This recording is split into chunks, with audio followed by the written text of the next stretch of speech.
Evening at a cozy little restaurant in Chicago. The clock on the wall strikes 7:36 p.m. A woman sits alone at a corner table by the window. Clara Hayes, 27 years old. Her water glass is half empty. Her phone screen lights up, then fades, again and again. The waiter approaches quietly. "Would you like to order now?" Clara shakes her head. "I'll wait a bit longer." At the door, a man rushes in, breathing hard, eyes searching. Daniel Brooks, 41, a single father. He finds Clara. He stops. He exhales. "I'm sorry. I'm 36 minutes late." Clara looks at him. No anger. She whispers, "I know." Daniel Brooks was a man whose life was measured in fragments. At 41, his face carried the quiet, etched lines of a man who lived two lives simultaneously. One life was as a senior systems technician, a man who solved complex electrical failures for the city's power grid. He dealt with high-voltage currents and critical infrastructures where one wrong move could plunge an entire district into darkness. The other life, the one that truly defined him, was being a father to 9-year-old Emma. For 5 years, ever since his wife Sarah passed away, Daniel's world had been a relentless cycle of duty, laundry, and long division homework. He was a master of logistics, but his own schedule was a fragile house of cards, perpetually threatened by the unpredictable needs of a young child. Single fathers like Daniel don't just go on dates. For them, a 7 p.m. dinner isn't just a reservation. It's a high-stakes military operation. It requires a babysitter who is reliable, a child who is cooperative, and a universe that decides just for one night not to throw a curveball. Daniel hadn't dated in 3 years. The few times he tried, the complications of his life had scared people away. He was tired of explaining why he couldn't stay for a second drink or why he checked his phone every 20 minutes to ensure no one was sick or crying. He had almost accepted that his dating server was permanently offline, deemed incompatible with the reality of raising a child alone. Then he met Clara through an app. Her messages were different. She didn't ask about his car or his career trajectory. She asked what book he was currently reading to Emma. She laughed at his self-deprecating jokes about burnt pancakes and glitter disasters in the living room. For the first time in a long time, Daniel felt a spark of hope. They had planned this dinner for 2 weeks. He had ironed his best shirt. He had secured his sister to watch Emma. He was going to be early. He was going to be perfect. He wanted just for one night to be a man named Daniel, not just a technician or a single dad. But at 6:15 p.m., the universe reminded him who was really in charge. Emma walked into the kitchen, her face flushed and her eyes glassy. She was holding her teddy bear tight against her chest. "Daddy, my throat feels hot." Daniel knelt down, touching her forehead. Fever. Not a high one, but enough to change the gravity of the room. His heart sank. He looked at his iron shirt hanging on the door, then at the thermometer. The dad server engaged instantly. He called his sister, but her car had broken down 10 minutes ago. He was alone, trapped between a promise to a stranger and a duty to his heart. For 30 minutes, Daniel operated in a blur of focused panic. He made Emma tea with honey. He set up her favorite movie and built a healing fort out of pillows. He called his neighbor Mrs. Gable, a kind woman who had helped him before. While he waited for her to arrive, he sat by Emma's bed, cooling her forehead with a damp cloth, whispering that everything would be okay. He looked at his watch. 6:45 p.m., then 7 p.m. He sent a frantic text to Clara. "I'm so sorry. Emergency at home. I'm coming as fast as I can, but I'm going to be late." He didn't expect her to wait. In his experience, 30 minutes of silence from a stranger meant the deal was dead. He felt a crushing weight of defeat as he finally saw Mrs. Gable walk through the front door. By the time he was able to leave, and Emma had fallen into a light sleep, Daniel was a wreck. He didn't have time to re-iron his shirt or fix his hair. He grabbed his keys and ran.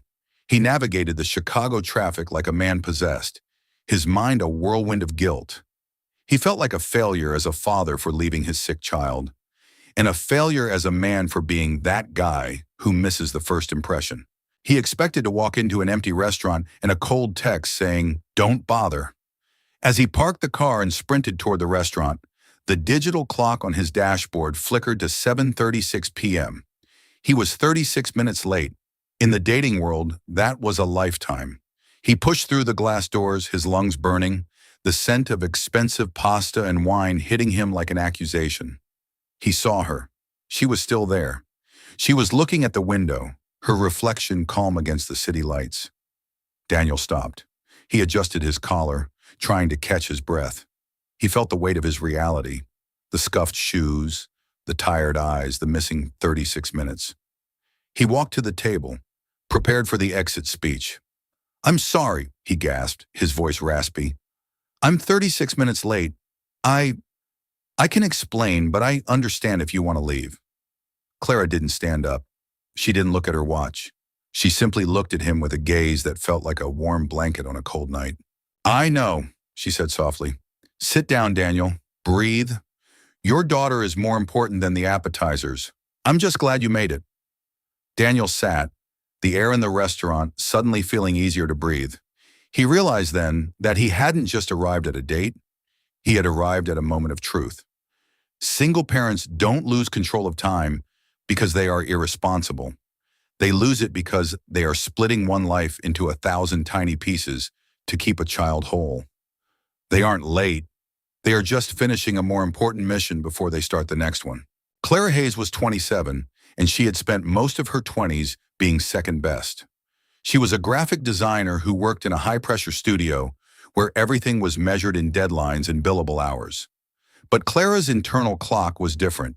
She was a stayer. She was the one who finished the project when everyone else went to happy hour. She was the one who remembered birthdays and actually showed up when a friend was in tears at 2 a.m. And because of that, she was the woman who had been left waiting far too many times. She knew what it felt like to be the inconvenience. She had been in relationships where her needs were treated like bugs in a system that needed to be patched. She had been ghosted at coffee shops and abandoned at parties by people who were always looking over her shoulder for something better. She knew the specific cold ache of looking at a phone that refused to ring. When Daniel's text arrived at 6:45 p.m., saying he was going to be late, Clara's first instinct was the old fear. Her mind started running the usual script. Here we go again. He's making an excuse. He's going to cancel because he found a reason not to show up. I'm not worth the 30-minute wait.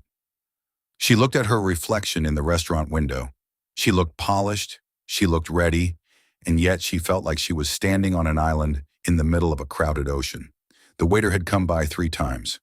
Each time his smile got a little more sympathetic, which felt more like a pitying slap than a service. "Are you sure your guest is coming, miss? We might need to release the table." Clara could have left. She could have called her best friend and complained about men these days and how no one has respect for time anymore. She could have gone home, ordered sushi, and deleted the app. But something about Daniel's text had been different. It wasn't a vague, "I'm stuck in traffic," or a "something came up." It was raw. "Emergency at home. My daughter." She had looked at his profile photo again, the one where he was helping a little girl build a birdhouse, his face covered in sawdust but his eyes full of pride. He wasn't posing. He wasn't trying to look cool. He looked present. He looked like a man who took his roles seriously. Clara decided right then that 36 minutes of her life was a small price to pay to see if that man was real. She watched the people in the restaurant. A young couple was arguing over their phones, ignoring the food in front of them. An older man was talking loudly into a headset while his wife stared at her salad. She realized that being on time didn't mean you were there. You could be sitting right across from someone and still be miles away. Daniel was currently miles away, but he was doing something honorable. He was protecting his foundation. He was being a father. And Clara respected that more than she respected a punctual ego.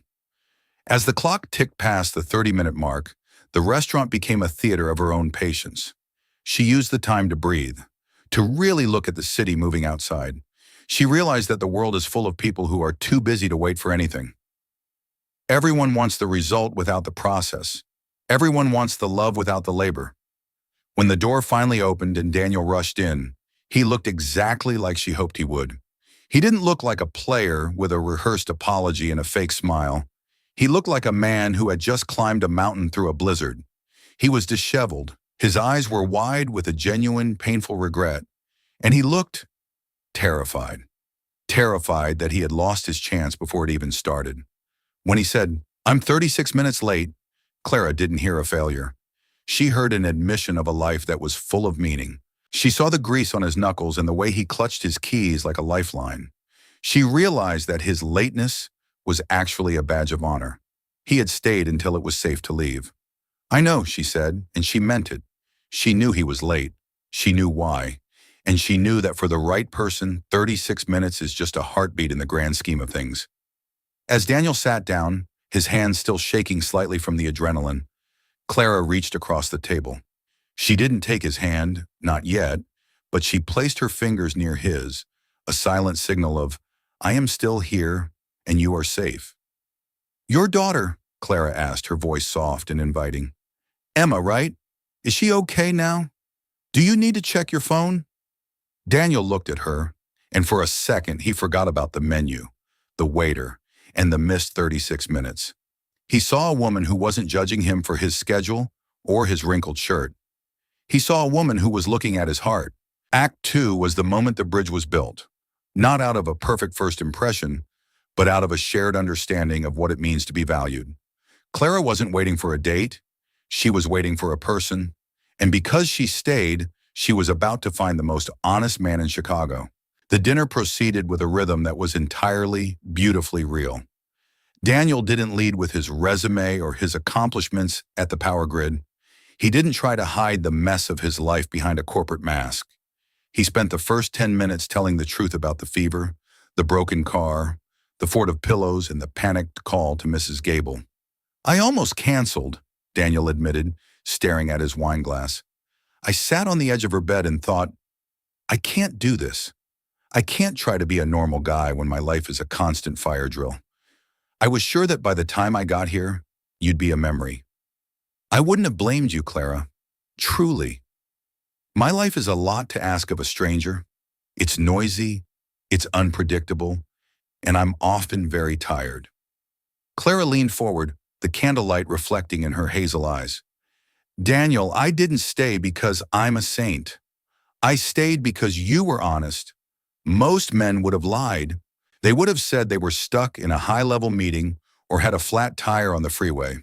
But you told me your daughter needed you. That's the most attractive thing you could have said." She paused, taking a sip of her water. "You see, I grew up with a father who was always on time for work, but never on time for me. He never missed a board meeting, but he missed every one of my birthdays. He was the king of the clock, but he was a ghost in the house. When I see a man who is late because he's cooling his daughter's fever, I see a man who knows what the word priority actually means. I see someone I can actually trust." The conversation shifted from the logs of their lives to the logic of their souls. They talked about the profound, quiet loneliness of being a single parent, the way the house feels too big at 9 p.m. when the child is asleep and there's no one to share a thought with. Daniel talked about Sarah, the first time he had spoken her name to a stranger in years. He talked about the final months in the hospital and the terrifying realization that he was going to be a father alone in a world that was moving too fast. "I promised Emma I would keep the light on," Daniel said softly, his voice thick with emotion. "But sometimes I'm the one who feels like I'm in the dark. I worry that I'm doing everything at 50% capacity, failing as a tech and failing as a dad because I'm just one person." Clara listened with her whole being. She didn't offer a platitude or a "everything happens for a reason" line. She simply held the space for his honesty. She shared her own scars, the years of trying to be perfect in a world of high-definition filters, the exhaustion of the corporate climb, and the realization that she was starving for something that wasn't a transaction.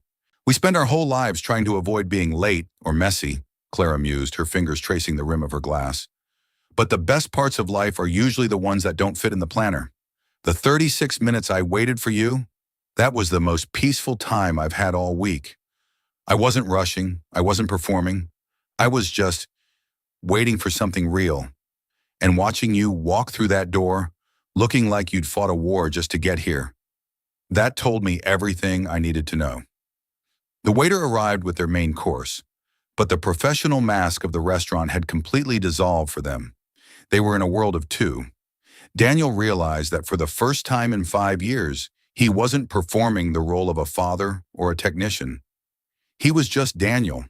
And Clara wasn't the graphic designer or the date. She was the witness. "Is she okay now?" Clara asked again, her voice full of a genuine, unshielded concern. Daniel checked his phone, not with a nervous tick, but with the steady confidence of a man who was supported. Mrs. Gable sent a text. "The fever broke. She's watching a cartoon and eating a cracker. She asked if the lady was nice. I told her I hadn't met her yet, but I was hopeful." Clara laughed, a rich, vibrant sound that filled the corner of the restaurant. "Tell her the lady thinks her dad is a hero for not canceling on the first major storm." The connection between them wasn't based on a spark or a vibe. It was based on the structural integrity of their truth. They weren't trying to impress each other. They were trying to see if they could actually be in the same room. And as the evening wore on, the 36 minutes became a bridge rather than a barrier. It was a filter that had removed the superficial and left only the substance.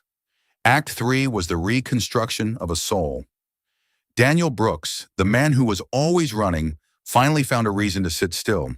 And Clara Hayes, the woman who was tired of being second, finally realized that she was the only one in the room who mattered. The most important conversations in life don't happen when everything is perfect. They happen when the plan fails, and we are forced to be honest. Humans don't connect through on-time perfection. We connect through the shared weight of the things we carry. A sincere explanation is worth more than 1,000 flawless first impressions. The plates were pushed aside, the wine was finished, and the restaurant was beginning to settle into its late-night hum. The lights had been dimmed, and the city outside had slowed its frantic pace. Daniel looked at Clara, really looked at her, and felt a surge of a feeling he hadn't felt since Sarah. Gratitude. "I have to ask you something," Daniel said, leaning back. "Why did you really stay? Most people would have left after 20 minutes. We're in a city of 8 million people. You could have found someone else who was already here, sitting at the bar, ready to talk. You could have been halfway through a better first impression by now." Clara smiled, a soft, pained but beautiful expression. "Because I've been that person at the bar, Daniel. I've been the one who was convenient. And I've realized that convenience is the death of connection. When you texted me about your daughter, you didn't sound like a man making an excuse. You sounded like a man who was hurting. I stayed because I wanted to see if the man in the text was the man in the chair. And he is." She looked at her own hands. "In this city, we treat people like we treat our software. If it lags for more than 5 seconds, we refresh the page. We don't have the stomach for the buffering phase of life. But the buffering is where the data actually loads. The 36 minutes you were late was the only thing that made this date feel different from the hundreds of others I've been on. It proved you had something worth staying for. It proved you were a man who stays." Daniel felt a lump form in his throat. "I don't know if I'm good at this anymore, Clara. The dating, the talking, the being someone for someone else. I'm so used to being just the dad server and the technical fixer. I'm afraid I've lost the person who lives between those roles. I'm afraid I'm just a series of responsibilities in a jacket." "You didn't lose him," Clara whispered. She reached out and briefly touched his hand, her skin warm and grounding. "He's right here. He's the one who was brave enough to show up to a date with a wrinkled shirt and a story about a sick kid. You showed up, Daniel. That's the hardest part of the whole journey. Most people just send a text and disappear into the night. You came, and that means you're still in there." Daniel nodded slowly. He realized then that his distance and his lateness weren't tragedies to be hidden. They were the very things that made him human. He didn't need to be the perfect CEO dad. He just needed to be the man who arrived. "I'm glad I came," Daniel said, his voice regaining its steady technician strength. "I'm glad you stayed," he added, looking her straight in the eyes. The silence that followed wasn't heavy or awkward.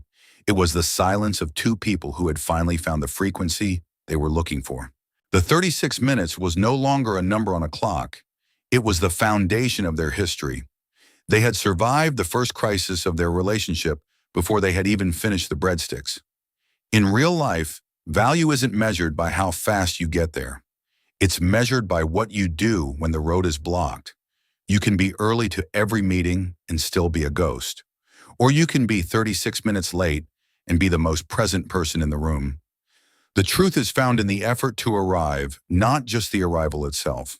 The night air in Chicago was cool and sharp as they stepped out of the restaurant. The city lights were a blurred tapestry of gold and silver on the wet pavement. Daniel walked Clara to her taxi, his hand resting lightly on the small of her back, a gesture of quiet, respectful protection that felt natural. They stopped by the curb. The hum of the city was a distant, constant background noise. Daniel looked at his watch. 10:15 p.m. Emma would be waking up in 7 hours for the school bus. His life was waiting for him, but for the first time in years, he didn't feel the urge to run toward it. He wanted to savor the moment. "Next time," Daniel said, a slow, genuine grin spreading across his face. "I promise. I'll try to be on time. I'll prepare the pancake protocol 24 hours in advance. I'll even check the weather for fever warnings." Clara laughed, her eyes shimmering in the streetlight. "Daniel, next time, don't worry about the clock. Just show up. I'm quite good at waiting for the right things. I've had a lot of practice, but this was the first time the wait was actually worth it." Daniel nodded, a profound sense of peace settling over him. He realized then that he wasn't starting over, as if the last 5 years hadn't happened. He was just moving forward.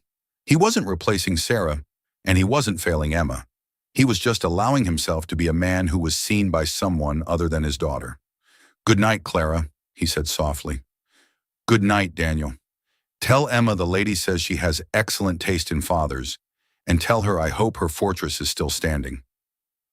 As the taxi pulled away, Daniel stood on the sidewalk for a long moment.